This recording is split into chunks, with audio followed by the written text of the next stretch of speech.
Hello students, welcome to my YouTube channel Chhavi academy. आज के इस वीडियो में हम स्टार्ट करेंगे क्लास 11th के चैप्टर नंबर 1 सेट्स की एक्सरसाइज 1.4 का इंट्रोडक्शन वीडियो में हम वो सभी बेसिक कॉन्सेप्ट्स को सीखेंगे जो हमें एक्सरसाइज 1.4 को सॉल्व करने में हेल्प करेंगे। एक्सरसाइज 1.4 को हम नेक्स्ट वीडियो में सॉल्व करेंगे, जिसका लिंक आपको डिस्क्रिप्शन बॉक्स में मिल जाएगा। तो आइए let's start. Exercise 1.4 Venn diagrams पर बेस्ड है। सो स्टूडेंट्स, अभी तक हमने ये पढ़ा है प्रीवियस वीडियोस में कि जब भी हमारे पास कोई एक सेट गिवन होता है तो उसको रिप्रेजेंट करने के लिए हमारे पास दो तरीके होते हैं। The first one is the roster form, जिसको हम टेबुलर फॉर्म भी बोलते हैं, and the second one is set builder form. ये सब हमने 1.1 की इंट्रोडक्शन वीडियो में पढ़ा था। नौ इस वीडियो में अब हम सीखते हैं कि जब भी हमारे पास कोई एक सेट गिवन होता है तो हम उस सेट को वेन डायग्राम की फॉर्म में कैसे रिप्रेजेंट करते हैं। तो यहाँ पर हमारे पास जो वेन डायग्राम की डेफिनेशन है या पॉइंट्स है, इनको हम बाद में डिस्कस करेंगे। पहले हम एग्जाम्पल के थ्रू समझते हैं कि किसी भी गिवन सेट को वेन डायग्राम की हेल्प से कैसे रिप्रेजेंट किया जाता है। तो यहाँ पर हमारे पास है एक यूनिवर्सल सेट जिसके अंदर एलिमेंट्स है 1 2 3 4 5 6 7 8 9 10, और एक सेट है ए जिसके एलिमेंट्स है 1 2 3 4। अब हम देख सकते हैं जो ए के सभी एलिमेंट्स है 1 2 3 4 वो यूनिवर्सल सेट में भी बिलोंग करते हैं। तो इट मीन्स कि जो ए सेट है वो क्या है, सबसेट है यूनिवर्सल सेट का। हमने 1.3 की इंट्रोडक्शन वीडियो में पढ़ा भी था कि जो यूनिवर्सल सेट होता है वो सबसे बड़ा सेट होता है, और जो भी बाकी के गिवन सेट्स होते हैं वो क्या होते हैं, सबसेट्स होते हैं यूनिवर्सल सेट के। तो यहाँ पर जो सेट ए है वो क्या है, सबसेट है यूनिवर्सल सेट का ना। अब हम देखते हैं कि सबसे पहले यूनिवर्सल सेट को कैसे रिप्रेजेंट करते हैं in the form of a diagram. So students, universal set को रिप्रेजेंट करने के लिए हम हमेशा एक रेक्टेंगल का यूज़ करते हैं। यूनिवर्सल सेट को हम हमेशा एक रेक्टेंगल से रिप्रेजेंट करेंगे। तो यहाँ पे हम सबसे पहले एक रेक्टेंगल बना लेते हैं। ये हमारे पास एक रेक्टेंगल आ गया। क्योंकि ये रेक्टेंगल जो है यूनिवर्सल सेट को रिप्रेजेंट करता है तो हम इसके साइड में यहाँ पे यू लिख देंगे। You means universal set. अब जो ये यू के एलिमेंट्स है सभी के सभी 1 2 3 4 5 6 7 8 9 10, वो हम इस रेक्टेंगल के अंदर लिख देंगे डॉट लगाकर। से 1 2 3 4, देन वी हैव 5 6 7, देन 8 9 10। तो हमने यू के सभी एलिमेंट्स को इस रेक्टेंगल के अंदर लिख दिया, क्योंकि ये रेक्टेंगल जो है वो यूनिवर्सल सेट को रिप्रेजेंट कर रहा है। तो ये जो रेक्टेंगल के अंदर का जो एरिया है, ये वाला, ये जो एरिया है, ये जो शेडेड एरिया है, वो क्या है, बेसिकली यूनिवर्सल सेट को रिप्रेजेंट करता है। इट मीन्स कि अगर आप इस रेक्टेंगल के अंदर से कोई भी एलिमेंट पिक करते हो तो वो एलिमेंट यूनिवर्सल सेट का होगा। नेक्स्ट हम रिप्रेजेंट करते हैं सेट ए को। सो स्टूडेंट्स, ध्यान से सुनना, जितने भी सबसेट्स होते हैं यूनिवर्सल सेट के, उनको हम रिप्रेजेंट करते हैं क्लोज्ड कर्व से। सबसेट्स को हम रिप्रेजेंट करते हैं क्लोज्ड कर्व से। क्लोज्ड कर्व के एग्जाम्पल क्या हो गए, जैसे सर्कल हो गया, या फिर आप एक ओवल शेप कर्व भी ले सकते हो, ओवल शेप कर्व, या कोई भी एक क्लोज्ड लूप ले सकते हो। बट जनरली हम क्या यूज़ करते हैं, सर्कल्स का या फिर ओवल शेप कर्व्स का। सो अब ए के एलिमेंट्स क्या है, 1 2 3 4, और यहाँ पे अब हम देख सकते हैं ये रहे 1 2 3 4, क्योंकि हम सेट ए को, यानी कि जो भी सबसेट होता है उसको हम किससे रिप्रेजेंट करते हैं, सर्कल से। सो हम 1 2 3 4 ये सभी एलिमेंट्स को इनक्लोज कर देंगे एक सर्कल के अंदर, और जो ये सर्कल है हमारा, ये किसको रिप्रेजेंट करता है, सेट ए को। तो इसके साइड में हम ए लिख देंगे। ये जो एरिया है सर्कल के अंदर का, वो सेट ए का है। सो अगर हम कोई भी एलिमेंट लेते हैं इस एरिया में से, इस सर्कल के अंदर से, यानी कि, तो वो एलिमेंट किसको बिलोंग करेगा, सेट ए को। सो हम एक बार फिर से रिपीट करते हैं। जो यूनिवर्सल सेट है उसको हम रेक्टेंगल से रिप्रेजेंट करते हैं, और जो रेक्टेंगल के अंदर से अगर हम कोई भी एक पॉइंट ले लेते हैं, यानी कि कोई भी एक एलिमेंट लेते हैं, तो वो किसको बिलोंग करेगा? यूनिवर्सल सेट को। और जो सबसेट्स होते हैं, जैसे कि यहाँ पे क्या है, ए सबसेट है, उसको हम रिप्रेजेंट करते हैं एक सर्कल से, और जो सर्कल के अंदर का एरिया होता है वो किसका होता है? सेट ए का। यानी कि इस एरिया में से अगर आप कोई भी एलिमेंट पिक करते हो तो वो किसको बिलोंग करेगा? सेट ए को। अब हम इस डायग्राम से कुछ ऑब्जर्वेशंस करते हैं। तो अब हम देखते हैं, फर्स्ट ऑब्जर्वेशन क्या है हमारी, जो एलिमेंट्स है 5, 6, 7, 8, 9, 10, जो ये हमारे 6 एलिमेंट्स है 5, 6, 7, 8, 9, 10। अब हम देख सकते हैं कि ये रेक्टेंगल के अंदर तो आते हैं, इस रेक्टेंगल के अंदर तो आते हैं, बट जो ये सर्कल की बाउंड्री है उससे बाहर है। अब ये सर्कल से बाहर लिखे गए हैं एलिमेंट्स, तो इसका मतलब ये सेट ए के अंदर नहीं बिलोंग करते, क्योंकि ये सभी एलिमेंट्स सर्कल के बाहर लिखे हुए हैं। बट ये सभी के सभी एलिमेंट्स 5, 6, 7, 8, 9, 10 रेक्टेंगल के अंदर आते हैं, तो इसीलिए ये सभी के सभी एलिमेंट्स यूनिवर्सल सेट में बिलोंग करते हैं। सो 5, 6, 7, 8, 9, 10 ऐसे एलिमेंट्स हैं जो यूनिवर्सल सेट को तो बिलोंग करते हैं, बट सेट ए को नहीं बिलोंग करते। अब हम आते हैं एलिमेंट्स 1, 2, 3, 4 पे। अब जो ये 1, 2, 3, 4 है, ये सर्कल के अंदर लिखे गए हैं, ये सर्कल के अंदर आ रहे हैं, तो यानी कि ये चारों के चारों एलिमेंट सेट ए को बिलोंग करते हैं। एंड सेकेंडली, जो ये एलिमेंट्स है 1, 2, 3, 4, ये रेक्टेंगल के अंदर भी आ रहे हैं, इस रेक्टेंगल के अंदर भी आ रहे हैं, तो यानी कि ये चारों के चारों एलिमेंट्स यूनिवर्सल सेट को भी बिलोंग करते हैं। तो 1, 2, 3, 4 जो एलिमेंट्स है 1, 2, 3, 4 ये सेट ए में भी बिलोंग करते हैं और यू में भी बिलोंग करते हैं।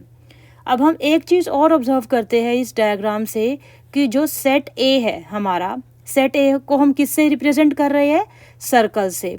तो जो ये सर्कल है वो पूरा का पूरा इस रेक्टेंगल के अंदर आ रहा है, पूरा का पूरा सर्कल इस रेक्टेंगल के अंदर है, और ये रेक्टेंगल का मतलब है यूनिवर्सल सेट। हम यूनिवर्सल सेट को रेक्टेंगल से रिप्रेजेंट कर रहे हैं, तो इसका मतलब जो सेट ए है वो क्या है? सबसेट है यूनिवर्सल सेट का।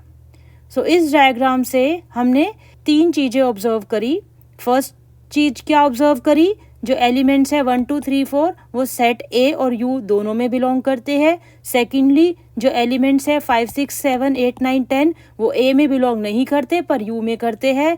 एंड थर्डली, जो सेट ए है वो क्या है? सबसेट है यू का, क्योंकि जो सर्कल है वो पूरा का पूरा रेक्टेंगल के अंदर लाई करता है। तो इस टाइप के डायग्राम को हम बोलते हैं वेन डायग्राम। तो अब हम आते हैं अपनी डेफिनेशन पर वेन डायग्राम की। सो जो फर्स्ट पॉइंट है वेन डायग्राम की डेफिनेशन का वो क्या है? Venn diagrams are used to represent the relationship between the sets. यानी कि जब भी हमारे पास एक से ज़्यादा सेट्स होते हैं तो हमें वो रिलेशनशिप पता चलता है कि जो 2 सेट्स हैं उनके बीच में रिलेशनशिप क्या है। अब हम यहाँ पे देख सकते हैं, इस डायग्राम को देखने से हमें ये पता चला है कि जो ए है वो क्या है? सबसेट है यू का। रिलेशनशिप का मतलब हमें पता चलता है कि कौन सा सेट किसका सबसेट है, क्या 2 सेट्स के बीच में कितने कॉमन एलिमेंट्स हैं, तो ये सब चीज़ों को हम रिलेशनशिप बोलते हैं। तो इस डायग्राम को देखने से हमें क्या पता चलता है? सीधा सीधा कि जो ए है वो क्या है? सबसेट है यू का। तो ये एक रिलेशनशिप हो गया। Secondly, universal set is represented by a rectangle. ये तो हमने देख ही लिया, यहाँ पे यूनिवर्सल सेट को हमने किससे रिप्रेजेंट किया? एक रेक्टेंगल से। Third point is all subsets of universal set are represented by closed curves like circles और ओवल शेप कर्व्स। ये भी हमने देख लिया कि जो सबसेट था ए उसको हमने किससे रिप्रेजेंट किया? एक closed curve which is circle in this case. अब हम चलते हैं नेक्स्ट एग्जाम्पल पर। नेक्स्ट एग्जाम्पल में हमें गिवन है एक यूनिवर्सल सेट यू जिसके एलिमेंट्स है 1, 2, 3, 4, 5, 6, 7, 8, 9, 10, और एक सेट ए गिवन है जिसके एलिमेंट्स है 1, 2, 3, 4, और एक और सेट गिवन है बी जिसके एलिमेंट्स है 6, 7, 8। अब हम देख सकते हैं जो सेट ए के एलिमेंट्स है 1, 2, 3, 4 वो सभी के सभी एलिमेंट्स यू के अंदर भी बिलोंग करते हैं। तो इसका मतलब जो हमारा ए सेट है वो क्या हो गया? सबसेट हो गया यू का। सिमिलरली जो बी के एलिमेंट्स है 6, 7, 8 वो सभी के सभी एलिमेंट्स यू में बिलोंग करते हैं, तो इसीलिए जो बी सेट है वो भी क्या हो गया? सबसेट हो गया यू का। अब हम इन तीनों सेट्स को रिप्रेजेंट करेंगे एक वेन डायग्राम से। सबसे पहले हम यूनिवर्सल सेट को रिप्रेजेंट करते हैं। हमने जस्ट अभी पढ़ा है कि यूनिवर्सल सेट को हम रिप्रेजेंट करते हैं एक रेक्टेंगल से। सबसे पहले हम एक रेक्टेंगल को बना लेंगे। ये आ गया हमारे पास एक रेक्टेंगल। क्योंकि ये रेक्टेंगल यूनिवर्सल सेट को रिप्रेजेंट करता है, इसीलिए हम इसके साइड में लिख देंगे यू। इसके बाद हम सभी एलिमेंट्स जो यू के हैं वो इस रेक्टेंगल के अंदर लिख देंगे डॉट लगाकर। हम सारे एलिमेंट्स लिख देते हैं यू के इस रेक्टेंगल के अंदर। वो है हमारे 1, then 2, then 3, then we have 4, 5, then 6, then 7, then 8, then 9 और ये 10। तो हमने सभी के सभी एलिमेंट्स इस रेक्टेंगल के अंदर लिख दिए। नेक्स्ट हम चलते हैं अपने सेट ए पर, जो कि क्या है, सबसेट है यू का, और उसके एलिमेंट्स क्या है, 1, 2, 3, 4। अब क्योंकि ए जो है वो सबसेट है यूनिवर्सल सेट का, तो इसको हम किसी भी क्लोज्ड कर्व जैसे कि सर्कल या ओवल शेप कर्व से रिप्रेजेंट करेंगे। तो यहाँ पे हमारे पास ए के जो एलिमेंट्स है वो क्या है, 1, 2, 3, 4। तो हम इन चारों एलिमेंट्स को इनक्लोज कर देंगे एक क्लोज्ड कर्व के अंदर, जैसे कि सर्कल के अंदर। सारे एलिमेंट्स जो है ए के, उनको इनक्लोज कर दिया एक सर्कल के अंदर। क्योंकि ये सर्कल जो है सेट ए को रिप्रेजेंट करता है, इसके साइड में हम लिख देंगे ए। नाउ अब हम चलते हैं सेट बी पर। सेट बी हम देख सकते हैं वो क्या है, सबसेट है यू का, और उसके जो एलिमेंट्स है 6, 7, 8। क्योंकि जो बी सेट है वो क्या है, सबसेट है यू का, तो हम जो बी सेट है उसके जो सभी एलिमेंट्स है उसको भी हम एक इनक्लोज कर देंगे एक क्लोज्ड कर्व के अंदर। क्लोज्ड कर्व यानी कि वो कुछ भी हो सकता है, सर्कल भी हो सकता है या ओवल शेप कर्व भी हो सकता है। नाउ जो ये क्लोज्ड कर्व है ये किसको रिप्रेजेंट करता है, सेट बी को। इसके साइड में हम लिख देंगे बी। तो ये आ गया हमारा Venn diagram for these 3 given sets. अब हम इस वेन डायग्राम में देख सकते हैं कि जो ये एलिमेंट्स है 5, 9, 10, जो ये 3 एलिमेंट्स है 5, 9, 10, वो रेक्टेंगल के अंदर आते हैं, तो यानी कि वो यूनिवर्सल सेट में बिलोंग करते हैं। बट ये तीनों के तीनों एलिमेंट्स ए और बी के सर्कल से बाहर है, तो यानी कि ये तीनों एलिमेंट्स ए और बी में बिलोंग नहीं करते। सेकेंडली हम देख सकते हैं जो ये एलिमेंट्स है 1, 2, 3, 4, ये जो ए का सर्कल है उसके अंदर लिखे गए हैं, तो यानी कि 1, 2, 3, 4 जो है वो सेट ए में बिलोंग करते हैं पर बी में नहीं करते, क्योंकि जो बी का सर्कल है उससे ये बाहर है ये चारों एलिमेंट्स। पर ये चारों के चारों एलिमेंट्स रेक्टेंगल के अंदर तो है ही, तो यूनिवर्सल सेट में तो बिलोंग करते ही है। नेक्स्ट हम देखते हैं जो एलिमेंट्स है हमारे 6, 7, 8, ये क्या है, जो बी का क्लोज्ड कर्व है, जो बी का सर्कल है उसके अंदर है, तो यानी कि 6, 7, 8 जो है वो बी में बिलोंग करते हैं पर ए में नहीं करते। और ये 6, 7, 8 जो है रेक्टेंगल के अंदर तो है ही, तो यूनिवर्सल सेट में तो बिलोंग करते ही है। नेक्स्ट हम करते हैं थर्ड एग्जाम्पल, जिसके अंदर हमारे पास गिवन है एक यूनिवर्सल सेट यू, जिसके एलिमेंट्स है 1, 2, 3, 4, 5, 6, 7, 8, 9, 10, और एक सेट है ए जिसके एलिमेंट्स है 1, 2, 3, 4, और एक सेट है बी जिसके एलिमेंट्स है 1 और 2। अब हम देख सकते हैं जो ए के सभी एलिमेंट्स है 1, 2, 3, 4 वो सेट यू के अंदर भी आते हैं, तो इसका मतलब जो सेट ए है वो क्या हो गया, सबसेट हो गया यू का। नेक्स्ट जो बी के एलिमेंट्स है 1 और 2 वो दोनों एलिमेंट्स यू के अंदर भी है, तो इसका मतलब जो सेट बी है वो क्या हो गया, सबसेट यू का। नाउ अब हम इन तीनों सेट्स को यू ए बी को वेन डायग्राम से रिप्रेजेंट करते हैं। सबसे पहले हम करते हैं यूनिवर्सल सेट को रिप्रेजेंट। यूनिवर्सल सेट को हम हमेशा एक रेक्टेंगल से रिप्रेजेंट करते हैं, तो सबसे पहले अब हम एक रेक्टेंगल बना लेंगे। हमारे पास ये एक रेक्टेंगल आ गया। क्योंकि ये यूनिवर्सल सेट को रिप्रेजेंट करता है तो इसके साइड में हम लिख देंगे you.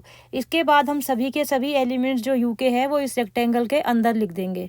1, then 2, then 3, then 4, then we have 5, then 6, then 7, then 8, 9 and 10।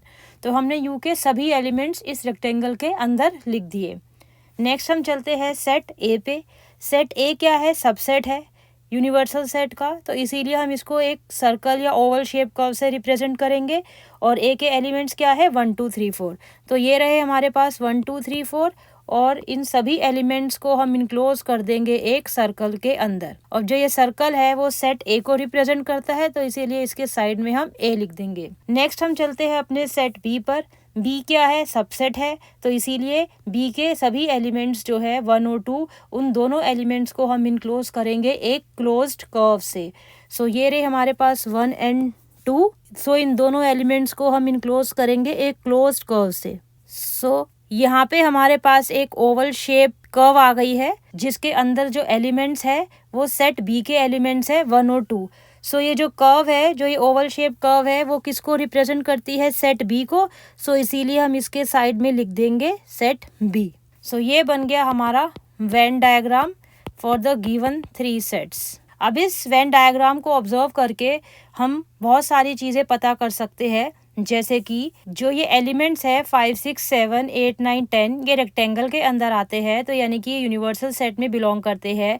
पर जो ए और बी की कर्व्स है, जो ए और बी के सर्कल्स है, उनके बाहर है, तो ए और बी में बिलोंग नहीं करते।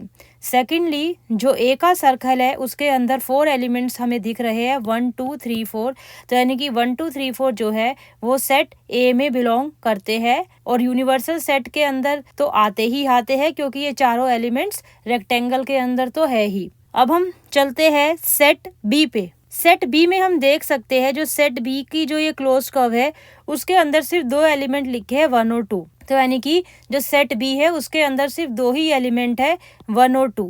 अब हम देखते हैं जो ये 3 और 4 एलिमेंट है ये ए के सर्कल के अंदर तो है, बट बी का जो कर्व है, बी का जो सर्कल है उससे बाहर है, तो यानी कि जो 3 और 4 एलिमेंट है वो सेट ए में बिलोंग कर रहे हैं पर बी में बिलोंग नहीं कर रहे, क्योंकि बी के सर्कल से ये दोनों एलिमेंट बाहर लिखे हुए हैं, पर ये दोनों एलिमेंट रेक्टेंगल के अंदर तो है ही, तो यूनिवर्सल सेट में तो बिलोंग करते ही है। एक और चीज़ हम देख सकते हैं, जो बी का सर्कल है यानी कि जो बी की क्लोज्ड कर्व है वो कम्प्लीटली ए के सर्कल के अंदर लाई करती है, तो यानी कि जो बी सेट है वो क्या है? सबसेट है ए का, क्योंकि जो बी की कर्व है, जो बी का सर्कल है वो कम्प्लीटली ए के सर्कल के अंदर लाई करता है, तो इसीलिए जो बी है वो सबसेट है ए का। हम यहाँ से देख भी सकते हैं जो हमारे पास गिवन सेट्स है, जो बी के एलिमेंट्स है 1 और 2 वो सभी के सभी एलिमेंट ए के अंदर भी है, तो हम यहाँ से भी देख सकते हैं जो बी है वो क्या है? सबसेट है सेट ए का। और बाकी हम एक और चीज़ देख सकते हैं, जो ए और बी है वो दोनों के दोनों जो सर्कल्स है ए और बी के, ये हमारे पास बी का सर्कल है और ये बड़े वाला ए का सर्कल है, ये दोनों रेक्टेंगल के अंदर कम्प्लीटली लाई कर रहे हैं, तो यानी कि दोनों के दोनों जो सेट्स है ए और बी वो यूनिवर्सल सेट के सबसेट्स है, और ये चीज़ तो हम यहाँ पे ऑलरेडी देख ही चुके हैं। सो आई होप स्टूडेंट्स अभी तक आपको समझ में आ गया होगा कि जब भी हमारे पास कुछ गिवन सेट्स होते हैं तो उनको वेन डायग्राम की हेल्प से कैसे रिप्रेजेंट करते हैं। नेक्स्ट हम करेंगे operations on sets. So students, जब भी हमारे पास कुछ रियल नंबर्स गिवन होते हैं तो हम उन रियल नंबर्स को ऐड कर सकते हैं, सब्ट्रैक्ट कर सकते हैं, मल्टीप्लाई कर सकते हैं या डिवाइड कर सकते हैं।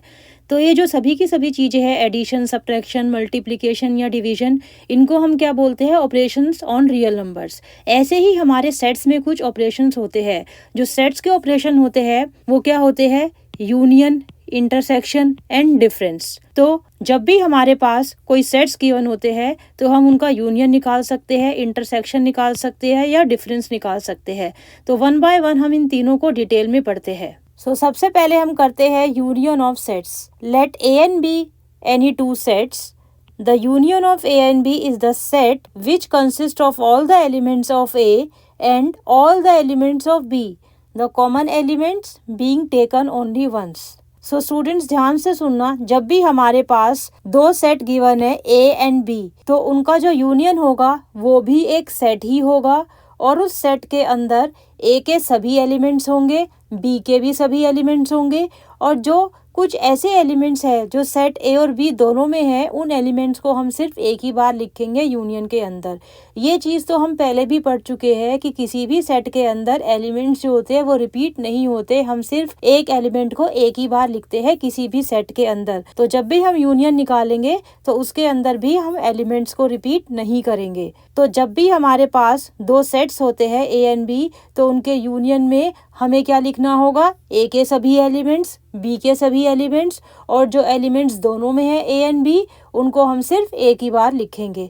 नेक्स्ट हम देखते हैं कि हम ए यूनियन बी को कैसे डिनोट करते हैं। जब भी हमारे पास 2 सेट्स गिवन है ए एंड बी, तो उनका जो यूनियन होता है उसको रिप्रेजेंट करने के लिए हम बीच में यू का सिंबल लगा देते हैं। जो ये यू का सिंबल है ये बेसिकली किसका सिंबल है? यूनियन का सिंबल है। तो इस चीज़ को हम रीड कैसे करेंगे? ए यूनियन बी, और ये क्या होगा? अपने आप में एक सेट होगा जो ए और बी के सभी एलिमेंट्स को कंटेन करेगा। नेक्स्ट हम यूनियन को और अच्छे से समझते हैं एक एग्जाम्पल के थ्रू। यहाँ पे हमारे पास जो एग्जाम्पल है उसके अंदर एक सेट ए गिवन है जिसके एलिमेंट्स है 1 2 3 4 5 और जो सेट बी है उसके एलिमेंट्स है 3 4 5 6 7। तो हमें यहाँ पे ए यूनियन बी निकालना है। तो सबसे पहले हम लिखेंगे ए, देन यूनियन का सिंबल, देन बी और हम करली ब्रैकेट लगा देंगे क्योंकि ए यूनियन बी क्या होता है, अपने आप में एक सेट होता है। अब हम देखते हैं ए यूनियन बी में कौन से एलिमेंट्स हमें लिखने होते हैं। सबसे पहले हम सभी के सभी ए के एलिमेंट्स लिख देंगे, वो क्या है 1 2 3 4 5। उसके बाद हम बी के सभी एलिमेंट्स लिख देंगे और जो रिपीटेड एलिमेंट्स होंगे उनको हम बस एक ही बार लिखेंगे। सो जो फर्स्ट एलिमेंट है बी का वो क्या है 3। अब हम देख सकते हैं 3 हम ऑलरेडी लिख चुके हैं इसीलिए हम दोबारा नहीं लिखेंगे।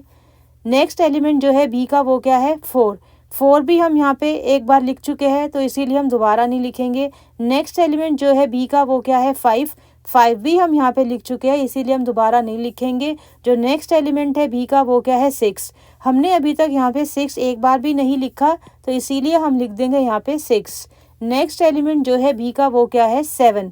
हमने यहाँ पे अभी तक 7 नहीं लिखा एक बार भी तो इसीलिए हम लिख देंगे 7। इसके बाद बी का और कोई एलिमेंट तो है नहीं तो इसीलिए अब हम ब्रैकेट को क्लोज कर देंगे।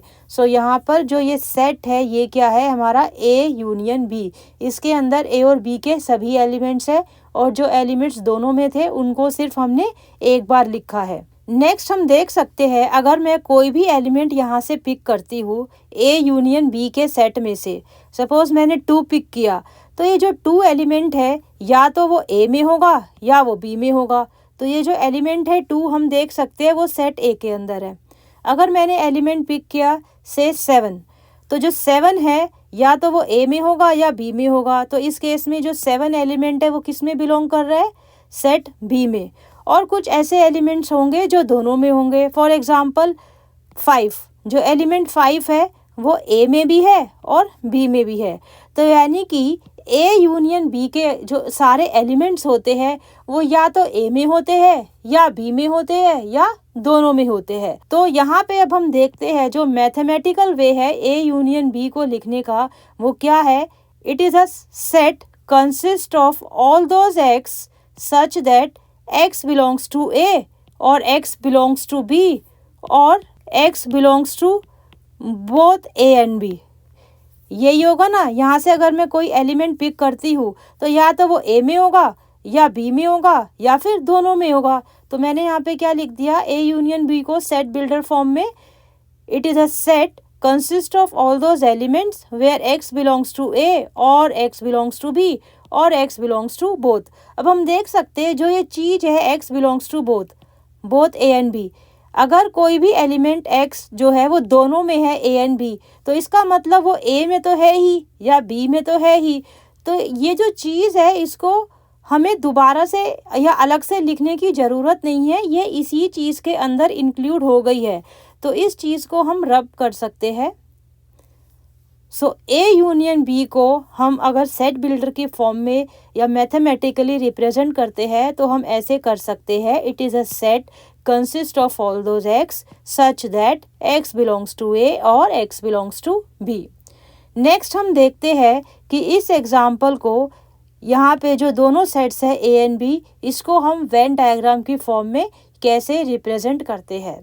सो हमने पढ़ा है जस्ट अभी कि वेन डायग्राम में सबसे पहले हम एक यूनिवर्सल सेट बनाते हैं जिसको हम एक रेक्टेंगल से रिप्रेजेंट करते हैं। अब यहाँ पे हमारे पास यूनिवर्सल सेट तो गिवन है नहीं, हमें नहीं पता कि यूनिवर्सल सेट के अंदर कौन कौन से एलिमेंट्स होंगे, पर डेफिनेटली जब भी हमारे पास कोई सेट्स गिवन होते हैं तो उसका कोई ना कोई यूनिवर्सल सेट तो होता ही है। तो हम सबसे पहले क्या करेंगे, एक रेक्टेंगल बना लेंगे। तो ये आ गया हमारे पास रेक्टेंगल और जो ये रेक्टेंगल है वो यूनिवर्सल सेट को रिप्रेजेंट करता है तो इसीलिए हम यहाँ पे यू लिख देंगे। अब हमारे पास यूनिवर्सल सेट्स के एलिमेंट्स नहीं है इसीलिए हम एलिमेंट्स नहीं लिख रहे हैं। नेक्स्ट हम रिप्रेजेंट करेंगे अपने दोनों given sets A and B को, और जो गिवन सेट्स होते हैं उनको हम कैसे रिप्रेजेंट करते हैं, सर्कल से। सो सबसे पहले तो हम एक चीज़ ये देख सकते हैं यहाँ पे जो ए और बी दोनों सेट्स है उनके अंदर कुछ कॉमन एलिमेंट्स है। कॉमन एलिमेंट्स क्या है यहाँ पे 3 4 5 3 4 5 3 4 5 जो है वो ए में भी है और बी में भी है। तो यानी कि जो ए सेट का सर्कल होगा और जो बी सेट का सर्कल होगा, उन दोनों सर्कल्स के बीच में कुछ कॉमन एरिया होगा। कॉमन एरिया क्यों होगा? क्योंकि उनके कुछ एलिमेंट्स ऐसे हैं जो कॉमन है, जो दोनों में है। तो अगर कुछ एलिमेंट्स कॉमन है तो इसका मतलब दोनों के जो सर्कल है वो आपस में कुछ एरिया शेयर करते होंगे, यानी कि कुछ एरिया जो है ए और बी का वो कॉमन होगा। तो अब हम सबसे पहले ए सेट को बना लेते हैं, जिसको हम एक सर्कल से रिप्रेजेंट करेंगे। ये हमारा आ गया सेट ए का सर्कल। अब हम सेट बी का सर्कल बनाएंगे, क्योंकि अब हमने देखा है कि कुछ ऐसे एलिमेंट्स हैं जो सेट ए और सेट बी दोनों में है। तो इसका मतलब जो सेट ए का सर्कल है और जो सेट बी का सर्कल है वो आपस में कुछ एरिया शेयर करते होंगे। तो इसीलिए हम जो बी का सर्कल है वो कुछ इस तरह बनाएंगे। ऐसे हम बी का सर्कल बनाएंगे। ये बी का सर्कल है तो हम यहाँ पे बी लिख देते हैं। अब हम यहाँ पे देख सकते हैं, यहाँ एक ऐसा एरिया है जो ए सर्कल के अंदर भी आता है और बी सर्कल के अंदर भी आता है। ये वाला जो एरिया है वो ए और बी दोनों सर्कल्स के अंदर आता है। अब हम ए के एलिमेंट्स लिख देंगे इन सर्कल्स के अंदर और बी के एलिमेंट्स भी लिख देंगे। तो हम पहले ए के एलिमेंट लिखते हैं। ए के एलिमेंट क्या है? 1 2। अब हम देख सकते हैं जो 3 4 5 एलिमेंट्स है ए के वो बी में भी आते हैं। तो यानी कि इन एलिमेंट्स को हमें जो कॉमन एरिया है उसके अंदर लिखना होगा। 3 4 5। हमने जो 3 4 5 है वो इस कॉमन एरिया में इसीलिए लिखा क्योंकि जो 3 4 5 है वो बी सर्कल यानी कि बी सेट के अंदर भी आते हैं। अब हम सेट बी पे चलते हैं। सेट बी के एलिमेंट्स लिखेंगे सर्कल के अंदर। तो जो फर्स्ट 3 एलिमेंट्स है 3 4 5 ये हम ऑलरेडी लिख चुके हैं यहाँ पे। और हम देख सकते हैं तीनों जो एलिमेंट्स है वो बी के सर्कल के अंदर भी आ रहे हैं। जो नेक्स्ट एलिमेंट्स है वो क्या है? 6 और 7। तो 6 हम यहाँ पे लिख देंगे और 7 हम यहाँ पे लिख देंगे। तो ये हो गया हमारा वेन डायग्राम। अगर हमें इस रीजन को ए यूनियन बी के रीजन को अगर शेड करना है तो ए यूनियन बी क्या होता है? ए यूनियन बी में ए के सभी एलिमेंट्स आ जाते हैं और बी के भी सभी एलिमेंट्स आ जाते हैं। तो ए के जो सभी एलिमेंट्स है वो क्या होते हैं? वो इस सर्कल के अंदर होंगे, ए सर्कल के अंदर होंगे। तो हम ये वाला एरिया जो है शेड कर देते हैं। और बी के सभी एलिमेंट्स का मतलब जो बी का सर्कल है, जो बी का एरिया है उसको भी हम शेड कर देंगे। तो वो ये बी का एरिया है। तो अब हम देख सकते हैं यहाँ पे हमारे पास जो शेडिड एरिया है वो किसको रिप्रेजेंट करता है? बेसिकली ए यूनियन बी को। ये जो हमारे पास शेडिड एरिया है ग्रीन कलर से, ये क्या है? ए यूनियन बी का एरिया है।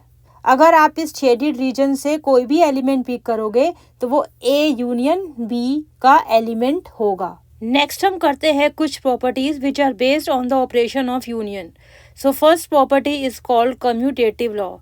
इस प्रॉपर्टी के according A union B is equal to B union A. अब हम देख सकते हैं जो लेफ्ट हैंड साइड में ए यूनियन बी है इसके अंदर हम क्या लिखेंगे? ए और बी के सभी एलिमेंट्स को लिख देंगे।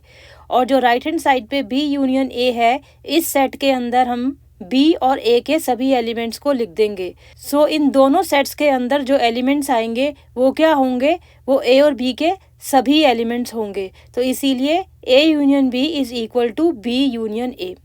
Next property is called associative law. इसके अंदर क्या होता है? A union B in the bracket then union C is equal to A union then in the bracket B union C. So इसके अंदर जो लेफ्ट हैंड साइड में सबसे पहले हम क्या करेंगे कि हम ए यूनियन बी को कैलकुलेट करेंगे। जो भी चीज़ ब्रैकेट में होती है सबसे पहले हम उसको फाइंड आउट करते हैं। तो यहाँ पे सबसे पहले हम ए यूनियन बी निकालेंगे। वो क्या होगा? एक सेट होगा जिसके अंदर ए और बी के सभी एलिमेंट्स होंगे। उसके बाद उस ए यूनियन बी के सेट का हम यूनियन ले लेंगे सेट सी के साथ। तो यानी कि हम सी के एलिमेंट्स भी ऐड कर देंगे। सो इस फाइनल एक्सप्रेशन के अंदर क्या एलिमेंट्स आ जाएंगे? सभी के सभी ए बी और सी के एलिमेंट्स आ जाएंगे। अब हम देखते हैं right hand side. Right hand side में सबसे पहले हम बी यूनियन सी को कैलकुलेट करेंगे। तो बी यूनियन सी क्या होगा? एक सेट होगा जिसके अंदर बी और सी के सभी एलिमेंट्स आ जाएंगे। जब हम बी यूनियन सी कैलकुलेट कर लेंगे तो उसके बाद हम उस रिजल्टिंग सेट का यूनियन लेंगे सेट ए के साथ। तो यानी कि उस रिजल्टिंग सेट में हम सेट ए के एलिमेंट्स को भी ऐड कर देंगे। सो जो ये फाइनल सेट होगा A union B union C, इसके अंदर कौन कौन से एलिमेंट्स होंगे, सेट ए के, सेट बी के और सेट सी के। और लेफ्ट हैंड साइड के अंदर भी हमने देखा था कि इस वाले सेट में ए बी और सी के सभी एलिमेंट्स थे। तो इसीलिए A union B union C is equal to A union B union C. Next property is the law of identity which says that A union empty set is equal to A। ये तो हम एक example से भी देख सकते हैं। अगर हम A, हमारे पास यहाँ पे एक सेट है जिसके अंदर सपोज 2 एलिमेंट्स है और B दूसरा सेट है जो कि एक एम्प्टी सेट है, तो अगर हम A यूनियन B कैलकुलेट करेंगे तो क्या होगा, A के सभी एलिमेंट्स और B के भी सभी एलिमेंट्स। तो सबसे पहले हम A के एलिमेंट्स लिख देते हैं विच आर 1 और 2, उसके बाद हमें B के एलिमेंट्स लिखने हैं। लेकिन यहाँ पे B के अंदर तो कोई एलिमेंट ही नहीं है क्योंकि B क्या है, एम्प्टी सेट है।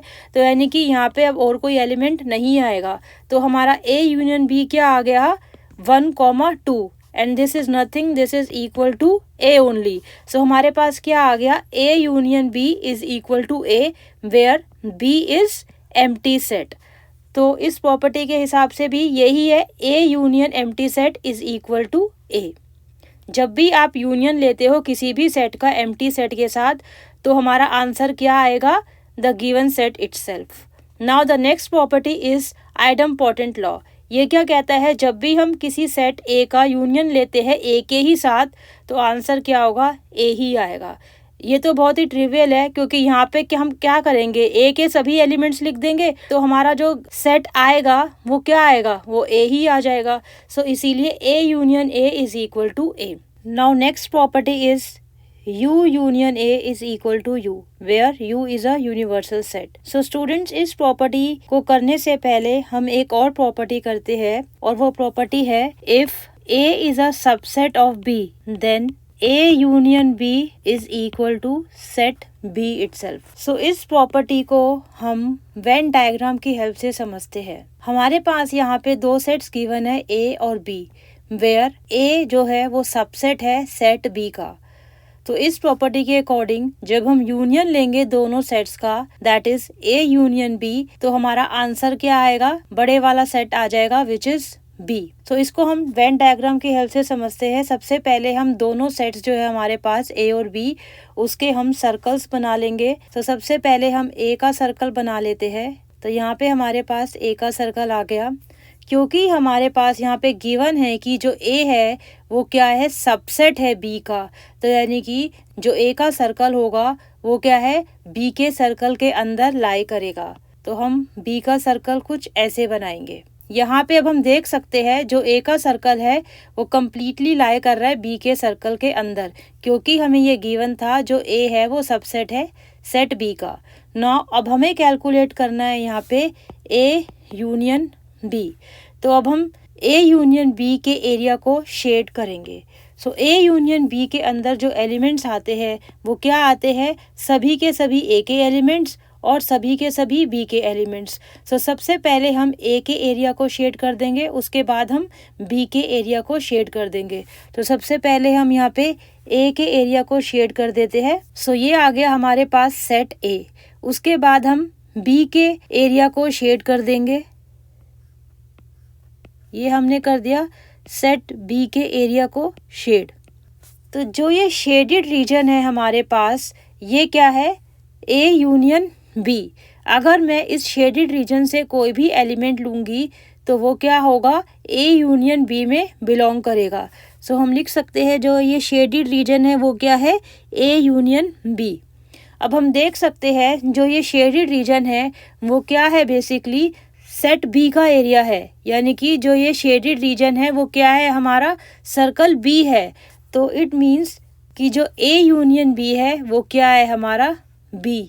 सो therefore if A is a subset of B then A union B is B only. तो हम इसको ऐसे लर्न कर सकते हैं, जब भी हमारा ए सबसेट होता है बी का, तो जो यूनियन होता है वो हमेशा हमारा बड़े वाला सेट होता है। तो इसीलिए यहाँ पे बी है। अब हम आते हैं अपनी प्रॉपर्टी पर। प्रॉपर्टी क्या कहती है, universal set union A is equal to U. अब हमें पता है जो ए होता है हमेशा हमारा, जो ए है हमारा, वो क्या होता है, सबसेट होता है यू का, यूनिवर्सल सेट का। जब ए यूनिवर्सल सेट का सबसेट है तो इसका मतलब जब हम यूनियन लेंगे इन दोनों सेट का, ए यूनियन यूनिवर्सल सेट, वो क्या आएगा इस प्रॉपर्टी के हिसाब से, बड़े वाला सेट। यहाँ पे बड़े वाला सेट कौन सा है, यू। तो हमारा जो आंसर होगा वो क्या आ जाएगा, यू। तो यहाँ पे हमारे पास क्या आ गया, सेट ए और सेट यू का जब हम यूनियन लेते हैं तो आंसर क्या आ रहा है, यूनिवर्सल सेट। यहाँ पे भी यही सेम चीज लिखी है कि यूनिवर्सल सेट और ए का जब हम यूनियन ले रहे हैं तो आंसर क्या है, यूनिवर्सल सेट। सो ये जो प्रॉपर्टी है ये बहुत ही इंपॉर्टेंट प्रॉपर्टी है, हम इसका बार बार आगे यूज करेंगे कि जब भी ए हमारा सबसेट होता है बी का तो ए यूनियन बी क्या होता है, हमारा ये जो हमारा बड़े वाला सेट होता है which is B. Next one is the intersection of sets. Let A and B any two sets. The intersection of two sets A and B is the set of all the elements which belongs to both A and B. So students ध्यान से सुनना, intersection of sets हम कैसे निकालते हैं, जब भी हमारे पास दो सेट्स गिवन है A एंड B, तो इंटरसेक्शन क्या होगा A एंड B का, एक सेट ही होगा जिसके अंदर वो सभी एलिमेंट्स होंगे जो दोनों सेट में बिलोंग करते हैं। यानी कि इंटरसेक्शन के अंदर हमें ऐसे एलिमेंट्स लिखने हैं जो सेट ए में भी है और सेट बी में भी है। यानी कि इंटरसेक्शन में हमें सिर्फ कॉमन एलिमेंट्स लिखने हैं। कॉमन एलिमेंट्स का मतलब जो दोनों सेट्स में बिलोंग करते हैं। नेक्स्ट हम देखते हैं कि हम ए और बी के इंटरसेक्शन को कैसे डिनोट करते हैं। तो जब भी हमारे पास दो सेट्स गिवन होते हैं ए एंड बी, तो उनके बीच में हम ऐसा सिंबल लगा देते हैं और इस सिंबल को हम बोलते हैं इंटरसेक्शन। तो इस चीज को हम रीड कैसे करेंगे, ए इंटरसेक्शन बी। और जो ये ए इंटरसेक्शन बी है ये क्या है, एक सेट है, ऐसा सेट है जिसके अंदर वो सभी एलिमेंट्स है जो सेट ए में भी है और सेट बी में भी है। यानी कि कॉमन एलिमेंट्स है set A and set B के। नेक्स्ट हम इंटरसेक्शन को और अच्छे से समझते हैं एक एग्जाम्पल के थ्रू। यहाँ पे हमारे पास जो एग्जाम्पल है वो क्या है, सेट ए जिसके अंदर एलिमेंट्स है 1 2 3 4 5 और एक दूसरा सेट है बी जिसके एलिमेंट्स है 3 4 5 6 7। तो हमें निकालना है यहाँ पे ए इंटरसेक्शन बी। सो ये क्या होगा, एक सेट होगा, इसके अंदर हमें वो सभी एलिमेंट्स लिखने हैं जो सेट ए और बी दोनों में है। अब हम देख सकते हैं जो ए के फर्स्ट टू एलिमेंट्स है 1 और 2 वो सेट ए के अंदर तो है बट सेट बी में नहीं है, तो हम 1 और 2 को नहीं लिखेंगे। जो सेट ए के बाकी के 3 एलिमेंट्स है 3 4 5, हम देख सकते हैं जो 3 4 5 है वो सेट बी के अंदर भी है। यानी कि 3 4 5 ऐसे एलिमेंट्स है जो सेट ए के अंदर भी है और सेट बी के अंदर भी है। सो इसीलिए हम इंटरसेक्शन में लिख देंगे 3 4 5 and then we have to close the bracket. 3 4 5 ही ऐसे एलिमेंट्स है जो सेट ए के अंदर भी बिलोंग करते हैं और सेट बी के अंदर भी बिलोंग करते हैं। तो इसीलिए इंटरसेक्शन के अंदर बस ये 3 एलिमेंट आ जाएंगे। नेक्स्ट हम देखते हैं कि अगर इंटरसेक्शन से मैं कोई भी एलिमेंट पिक करती हूँ, यहाँ से अगर मैं कोई रैंडमली कोई भी एलिमेंट पिक करती हूँ से 4, तो हम देख सकते हैं कि जो ये 4 एलिमेंट है वो ए में भी है और बी में भी है। अगर मैं दूसरा एलिमेंट कोई पिक करती हूँ से 5, तो 5 जो एलिमेंट है वो क्या है, ए में भी मिलेगा आपको, बी में भी मिलेगा। सो अगर मुझे ए इंटरसेक्शन बी को सेट बिल्डर फॉर्म या मैथमेटिकल वे में रिप्रेजेंट करना है तो वो क्या होगा, A intersection B is equal to a set which consists of all those x such that x belongs to A and x belongs to B। बीच में यहाँ पे क्या आ रहा है, and आ रहा है। and का मतलब जो A के अंदर भी है और B के अंदर भी है। यूनियन में हमने देखा था यहाँ पे क्या आया था, और आया था, या तो वो सेट A में हो या सेट B में हो, लेकिन इंटरसेक्शन के अंदर हमारे पास यहाँ पे एंड आता है। एंड का मतलब कि वो दोनों में होना चाहिए, ए में भी होना चाहिए और बी में भी होना चाहिए। नेक्स्ट हम देखते हैं कि हम ए इंटरसेक्शन बी को वेन डायग्राम की फॉर्म में कैसे रिप्रेजेंट करते हैं। तो सबसे पहले हम एक यूनिवर्सल सेट का रेक्टेंगल बना लेंगे। ये आ गया हमारे पास एक रेक्टेंगल। ये यूनिवर्सल सेट को रिप्रेजेंट करता है, तो इसीलिए इसके साइड में हम लिख देंगे U। उसके बाद हम A और B के सर्कल्स बनाएंगे। तो सबसे पहले हम A का सर्कल बना लेते हैं। ये आ गया हमारे पास A का सर्कल, और इसके बाद अब हम B का सर्कल बनाएंगे, और B का सर्कल हम कुछ इस टाइप से बनाएंगे कि वो A को इंटरसेक्ट करे। तो ये आ गया हमारा B का सर्कल।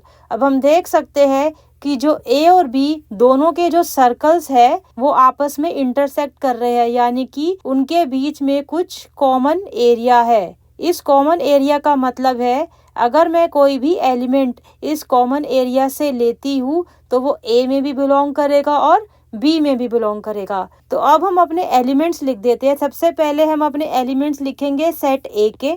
सेट A के जो एलिमेंट्स है वो क्या है, 1, 2 और जो 3, 4, 5 एलिमेंट्स है वो दोनों सेट्स के अंदर है, A में भी है और B में भी है। तो इसीलिए ऐसे एलिमेंट्स को हम कॉमन एरिया में लिखते हैं। तो इसीलिए हम यहाँ पे लिखेंगे 3, 4 एंड 5। और जो B के एलिमेंट्स है वो क्या है, 3, 4, 5, 6, 7। 3, 4, 5 हम ऑलरेडी लिख चुके हैं, तो जो बाकी के एलिमेंट्स हैं वो हम लिख देते हैं यहाँ पे 6 और 7। नेक्स्ट हम इस डायग्राम में A इंटरसेक्शन B के रीजन को शेड करेंगे। अब हमें पता है A इंटरसेक्शन B के जो एलिमेंट्स होते हैं वो कॉमन एलिमेंट्स होते हैं। जब एलिमेंट्स कॉमन होते हैं A एंड B के, तो जब हम शेड करेंगे तो हम कौन सा एरिया शेड करेंगे, जो कॉमन होगा। A और B का जो कॉमन एरिया होगा उसे हम शेड करेंगे, और वो एरिया क्या हो जाएगा हमारा, A इंटरसेक्शन B। सो ये जो ग्रीन कलर से जो शेडेड रीजन है ये क्या है हमारा, A इंटरसेक्शन B। अगर इस शेडेड रीजन से आप कोई भी एलिमेंट पिक करोगे तो वो किस में बिलोंग करेगा, A इंटरसेक्शन B। नेक्स्ट हम करते हैं कुछ properties which are based on the operation of intersection.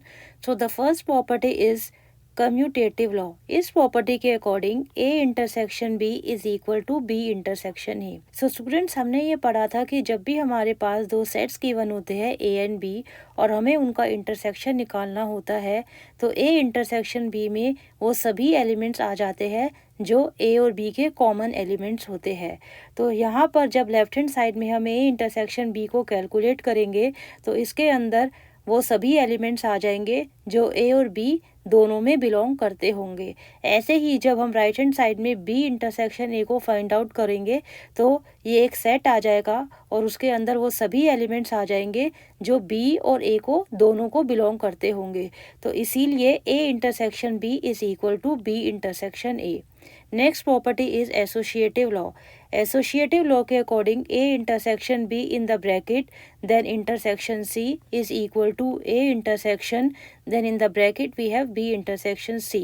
So left hand side पे हम सबसे पहले A इंटरसेक्शन B को कैलकुलेट करेंगे, क्योंकि जो भी चीज़ हमें ब्रैकेट में दी होती है सबसे पहले हम उसको फाइंड आउट करते हैं। सो A इंटरसेक्शन B को जब हम फाइंड आउट करेंगे तो हमारे पास एक ऐसा सेट आ जाएगा जिसके अंदर वो सभी एलिमेंट्स होंगे जो सेट A के अंदर भी होंगे और सेट B के अंदर भी होंगे। उसके बाद A इंटरसेक्शन B निकालने के बाद हम उस सेट का इंटरसेक्शन लेंगे सेट C के साथ। सो जो रिजल्टिंग सेट होगा A intersection B intersection C वो क्या होगा, एक सेट होगा, और उसके अंदर जो एलिमेंट्स होंगे वो ऐसे एलिमेंट्स होंगे जो सेट A, B और C तीनों में बिलोंग करते होंगे। नाउ राइट हैंड साइड में सबसे पहले हम B इंटरसेक्शन C को कैलकुलेट करेंगे। सो B इंटरसेक्शन C सेट के अंदर वो सभी एलिमेंट्स होंगे जो सेट B और C दोनों में बिलोंग करते होंगे, और उसके बाद हम B इंटरसेक्शन C का इंटरसेक्शन लेंगे सेट A के साथ। तो यानी कि जो रिजल्टिंग सेट होगा A intersection B intersection C वो एक ऐसा सेट होगा जिसके अंदर वो सभी एलिमेंट्स होंगे जो सेट A, B, C तीनों में बिलोंग करते होंगे। सो इसीलिए हमारे पास हमेशा A intersection B then intersection C is equal to A intersection B intersection C होगा। सो ये दोनों सेट्स हमेशा इक्वल होंगे और इन दोनों सेट्स के अंदर वो सभी एलिमेंट्स होंगे जो सेट A, B और C के कॉमन एलिमेंट्स होंगे। Next property is empty set intersection A is equal to empty set and universal set intersection A is equal to set A. इस प्रॉपर्टी को समझने से पहले हम एक और प्रॉपर्टी करेंगे और वो प्रॉपर्टी कहती है कि if A is a subset of B then A intersection B is equal to A. So इस प्रॉपर्टी के अकॉर्डिंग जब भी A सबसेट होगा B का then A intersection B is equal to A.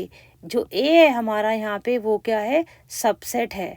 तो यानी कि जब भी हम A इंटरसेक्शन B लेंगे तो वो क्या आएगा, सबसेट वाला सेट आएगा. सो इस प्रॉपर्टी को हम वेन डायग्राम की हेल्प से समझेंगे.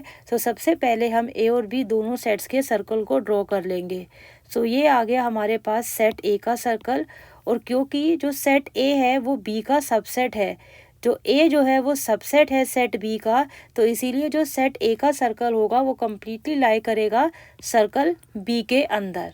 तो ये आ गया हमारे पास सेट B का सर्कल. और नाउ हमें कैलकुलेट करना है A इंटरसेक्शन B. जब हम A इंटरसेक्शन B कैलकुलेट करते हैं तो हमें क्या चाहिए होता है, वो सभी एलिमेंट्स जो A में भी बिलोंग करते हैं और B में भी बिलोंग करते हैं, यानी कि हमें कॉमन एलिमेंट्स चाहिए होते हैं. सो वेन डायग्राम में हम कॉमन एलिमेंट्स को कैसे रिप्रेजेंट करेंगे, हम वो वाला एरिया शेड करेंगे जो सर्कल A के अंदर भी आता हो और सर्कल B के अंदर भी आता हो. तो ऐसा हमें एरिया फाइंड आउट करना है जो A और B दोनों सर्कल्स के अंदर आता हो. तो ऐसा एरिया हमारे पास ये वाला है जिसको अब हम ग्रीन कलर से शेड कर रहे हैं.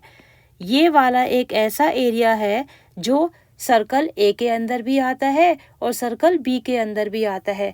अगर मैं कोई भी पॉइंट यहाँ पे शेड कर देती हूँ तो ये वाला ऐसा एरिया है जो B के अंदर तो आता है बट A के अंदर नहीं आता है. तो इसीलिए जो ग्रीन वाला शेडेड रीजन है वही एक ऐसा रीजन है जो A और B दोनों के अंदर आता है. तो इसीलिए जो ये ग्रीन वाला रीजन है इसको हम बोल सकते हैं this is A intersection B. अब हम यहाँ पे देख सकते हैं जो ये शेडेड रीजन है ग्रीन से वो क्या है, बेसिकली सर्कल A का एरिया है. तो इसीलिए A इंटरसेक्शन B क्या आ गया हमारा, A के ही इक्वल आ गया. सो therefore if A is a subset of B then A intersection B is equal to A always. Students ये बहुत ही इंपॉर्टेंट प्रॉपर्टी है, सो इसको हम आगे भी यूज़ करेंगे. सो इसको आप हमेशा याद रखना कि जब भी A सबसेट होता है B का तो A इंटरसेक्शन B क्या होगा, हमेशा छोटे वाला सेट होगा यानी कि सबसेट होगा. जो भी हम यहाँ पे लिखते हैं सबसेट वही हमारा इंटरसेक्शन होता है. अब हम अपनी प्रॉपर्टी पर आते हैं. यहाँ पे प्रॉपर्टी क्या कहती है कि empty set intersection A is equal to empty set. अब हमें पता है कि जो एम्प्टी सेट होता है वो हमेशा सबसेट होता है सेट A का. तो इस प्रॉपर्टी के अकॉर्डिंग जब हम इंटरसेक्शन लेंगे इन दोनों सेट्स का, एम्प्टी सेट का और A का, जब हम इंटरसेक्शन लेंगे तो हमारा आंसर क्या आएगा, एम्प्टी सेट.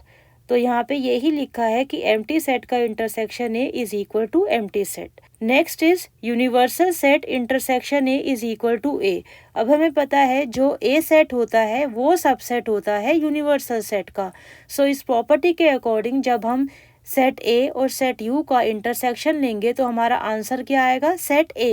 और यहाँ पे आंसर में हमारे पास यहाँ पे A ही लिखा है. नाउ नेक्स्ट प्रॉपर्टी पर चलते हैं. नेक्स्ट प्रॉपर्टी है A intersection A is equal to A. ये बहुत ही ट्रिवियल है क्योंकि जब हम A सेट का इंटरसेक्शन लेंगे A के साथ तो हम वो सभी एलिमेंट्स लिख देंगे जो सेट A के अंदर होंगे. देयरफॉर हमारे पास क्या आ जाएगा, एक सेट A ही आ जाएगा. Now next property is distributive law. इस प्रॉपर्टी के according A intersection then in the bracket B union C is equal to A intersection B then union A intersection C. So अब हम when diagram की help से इस property को समझेंगे. सो सबसे पहले हमारे पास यहाँ पे 3 सेट्स गिवन है A, B और C. सो सबसे पहले हम तीनों सेट्स जो है हमारे A, B, C उनके सर्कल्स को हम ड्रॉ कर लेंगे. सो यहाँ पे हम ड्रॉ कर लेते हैं सेट A के सर्कल को, देन सेट B के सर्कल को. क्योंकि A और B में कुछ कॉमन एलिमेंट्स हो सकते हैं तो इसीलिए हमने A और B के बीच में कुछ कॉमन एरिया ले लिया है. अब हम ड्रॉ करेंगे सेट C को. अब जो सेट C है उसके भी कुछ कॉमन एलिमेंट्स हो सकते हैं सेट A और B दोनों के साथ. तो इसीलिए हम जो C का सर्कल बनाएंगे वो कुछ इस तरह बनाएंगे कि वो A और B दोनों को इंटरसेक्ट करता होगा. तो ये आ गया हमारे पास सी का सर्कल। अब सबसे पहले अब हम लेफ्ट हैंड साइड को कैलकुलेट करेंगे वेन डायग्राम की हेल्प से। तो सबसे पहले हम कैलकुलेट करेंगे बी यूनियन सी। जो ब्रैकेट के अंदर चीज़ दी होती है सबसे पहले हम उसे कैलकुलेट करते हैं। तो बी यूनियन सी के अंदर कौन कौन सा एरिया आ जाएगा, बी का भी सारा एरिया आ जाएगा और सी का भी सारा एरिया आ जाएगा। सो हम शेड कर देते हैं सबसे पहले बी यूनियन सी को। सो सबसे पहले हम बी को पूरा शेड कर देंगे, उसके बाद हम सी को पूरा शेड कर देंगे। बी और सी के पूरे सर्कल्स को हम शेड कर देंगे। तो ये हमारा जो ग्रीन शेडेड एरिया है ये क्या आ गया हमारे पास, बी यूनियन सी। तो नेक्स्ट हमें क्या करना है, बी यूनियन सी का इंटरसेक्शन लेना है ए के साथ। तो यानी कि हमें जो बी यूनियन सी का जो हमारे पास एरिया आया है उसमें से हमें एक ऐसा एरिया निकालना है जो ए के अंदर भी लाई करता हो, यानी कि जो ए के साथ भी शेयर करता हो। सो ऐसा कौन सा एरिया है हम देखते हैं। अब हम देख सकते हैं जो ये वाला एरिया है जिसको अभी मैं रेड कलर से मार्क कर रही हूँ, वो ऐसा एरिया है बी यूनियन सी का जो ए के अंदर भी आ रहा है, जो ए के सर्कल के अंदर भी आ रहा है। तो ये जो एरिया आ गया हमारा रेड कलर का, वो क्या रिप्रेजेंट कर रहा है, A intersection B union C. Next हम राइट हैंड साइड को कैलकुलेट करेंगे। सो इसके लिए भी हम 3 सर्कल बना लेंगे जो सेट ए बी सी को रिप्रेजेंट करते होंगे। तो सबसे पहले हम बना लेंगे ए का सर्कल, उसके बाद हम बनाएंगे बी का सर्कल और उसके बाद हम बना लेंगे सी का सर्कल। तो ये हमारे पास सर्कल्स आ गए सेट ए बी और सी के। अब हम देखते हैं सबसे पहले हमें क्या कैलकुलेट करना है। सबसे पहले हम कैलकुलेट करेंगे ए इंटरसेक्शन बी, यानी कि हम एक ऐसा एरिया शेड करेंगे जो ए इंटरसेक्शन बी के सेट को रिप्रेजेंट करेगा। ए इंटरसेक्शन बी का मतलब एक ऐसा एरिया जो ए में भी आता हो और बी में भी आता हो। तो हम सबसे पहले एक ऐसे एरिया को शेड कर लेते हैं जो ए में भी आता है और बी में भी आता है। वो एरिया है ये वाला जिसको अभी हम ग्रीन कलर से हमने शेड कर दिया है। नेक्स्ट हमें क्या कैलकुलेट करना है, ए इंटरसेक्शन सी। अब ए इंटरसेक्शन सी के एरिया को शेड करने का मतलब है हमें एक ऐसा एरिया शेड करना है जो ए में भी आता हो और सी में भी आता हो। तो हम शेड करेंगे ए और सी का एरिया। सो जो ये वाला एरिया है जिसको हम पर्पल कलर से अभी शेड कर रहे हैं, ये एक ऐसा एरिया है जो ए और सी दोनों में आता है। नेक्स्ट हमें क्या करना है, जो ए इंटरसेक्शन बी का हमने एरिया शेड किया है और जो ए इंटरसेक्शन सी का जो एरिया शेड किया है उनका हमें क्या लेना है, यूनियन। यूनियन लेना है तो मतलब हम सारा का सारा ए इंटरसेक्शन बी का भी एरिया ले लेंगे और ए इंटरसेक्शन सी का भी एरिया ले लेंगे। सो जो फाइनल एरिया आएगा हमारे पास वो क्या आ जाएगा, ये सारा का सारा आ जाएगा, ये वाला जिसको अब हम रेड कलर से शेड कर रहे हैं। सो ये वाला एरिया क्या आ गया हमारे पास, A intersection B then union A intersection C. अब हम देख सकते हैं यहाँ दोनों फिगर्स के अंदर जो हमारा शेडेड रीजन है वो क्या आया है, सेम आया है।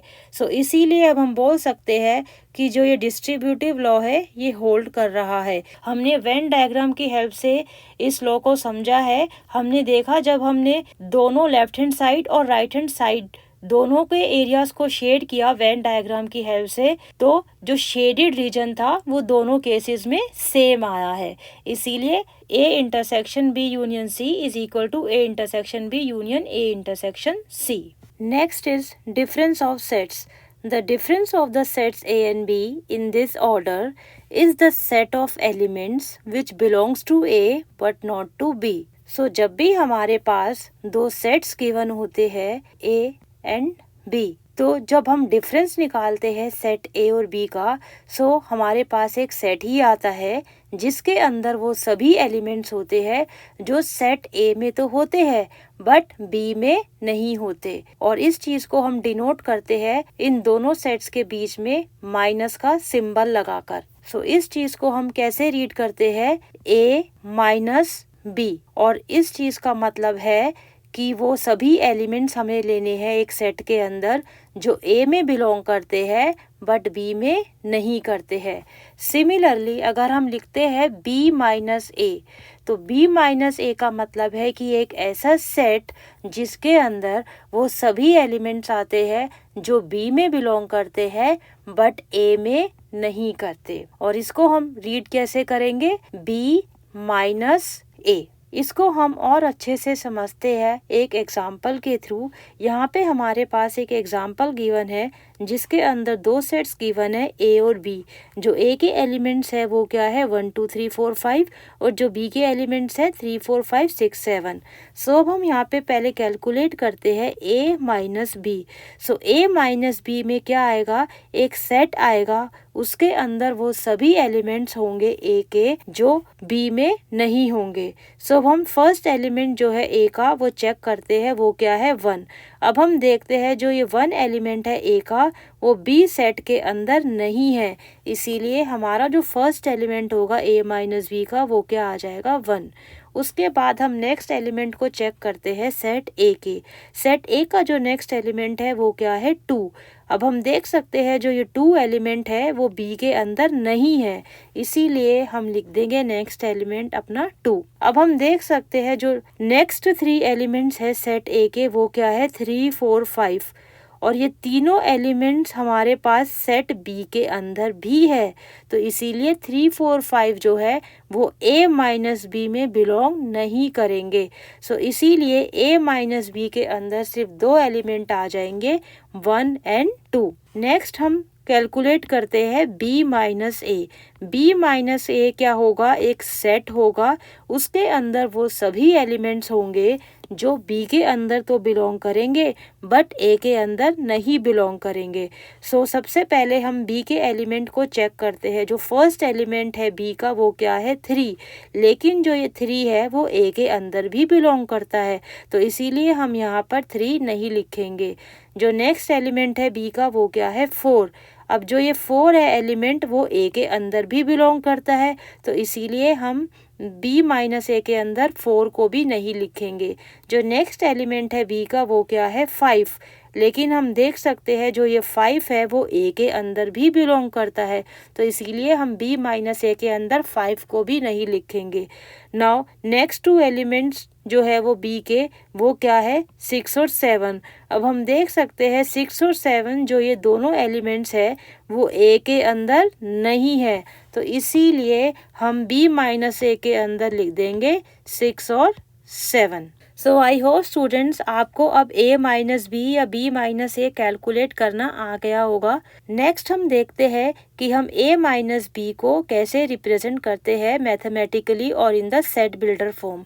अब हम यहाँ पे देख सकते हैं जो A माइनस B है वो क्या है? एक सेट है, उसके अंदर वो सभी एलिमेंट्स है X such that X belongs to A and X does not belongs to B, यानी कि वो सभी एलिमेंट्स है A माइनस B के अंदर जो A में बिलोंग करते हैं और B में नहीं करते। नेक्स्ट हम देखते हैं कि हम A माइनस B का जो सेट है उसको वेन डायग्राम की हेल्प से कैसे रिप्रेजेंट करते हैं। तो सबसे पहले हम एक रेक्टेंगल बना देंगे जो रिप्रेजेंट करेगा यूनिवर्सल सेट को, तो उसके साइड में हम लिख देंगे U। नेक्स्ट हम 2 सर्कल्स बनाएंगे जो सेट A और सेट B को रिप्रेजेंट करेंगे। तो सबसे पहले हम बना लेते हैं सेट A का सर्कल, ये आ गया हमारे पास सेट A का सर्कल। इसके बाद हम बना लेते हैं सेट B का सर्कल, तो ये आ गया हमारे पास सेट B का सर्कल। नाउ अब हम एक ऐसा एरिया शेड करेंगे जो A माइनस B को रिप्रेजेंट करेगा, तो यानी कि हमें एक ऐसे रीजन को शेड करना है जो A के अंदर तो आता हो बट B के अंदर नहीं आता हो। तो देखते हैं ऐसा कौन सा रीजन है। सो ये रीजन है ये हमारा ये वाला, जिसको अभी हम पर्पल कलर से शेड कर रहे हैं। तो जो ये रीजन है स्टूडेंट जिसको हमने अभी ये पर्पल कलर से शेड किया है, ये एक ऐसा एरिया है जो सेट A के अंदर तो आता है बट सेट B के अंदर नहीं आता।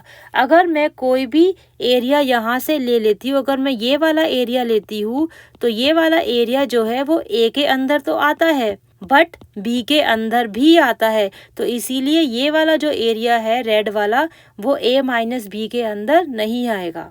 ये जो हमारा पर्पल वाला एरिया है हम सिर्फ उसे ही लेंगे, और जो ये पर्पल वाला शेडेड रीजन है ये रिप्रेजेंट करेगा A माइनस बी को, क्योंकि ये एक ऐसा रीजन है जो सर्कल A के अंदर तो आता है बट B के अंदर नहीं आता है। सिमिलरली अगर हमें B माइनस ए को शेड करना है तो वो कौन सा रीजन होगा B माइनस ए का? ये वाला, जिसको अब हमें रेड कलर से शेड कर रहे हैं। तो ये वाला रीजन हो जाएगा B माइनस ए का, क्योंकि ये एक ऐसा रीजन है रेड कलर वाला जो सेट B के अंदर तो आता है बट A के अंदर नहीं आता। Next topic is disjoint sets.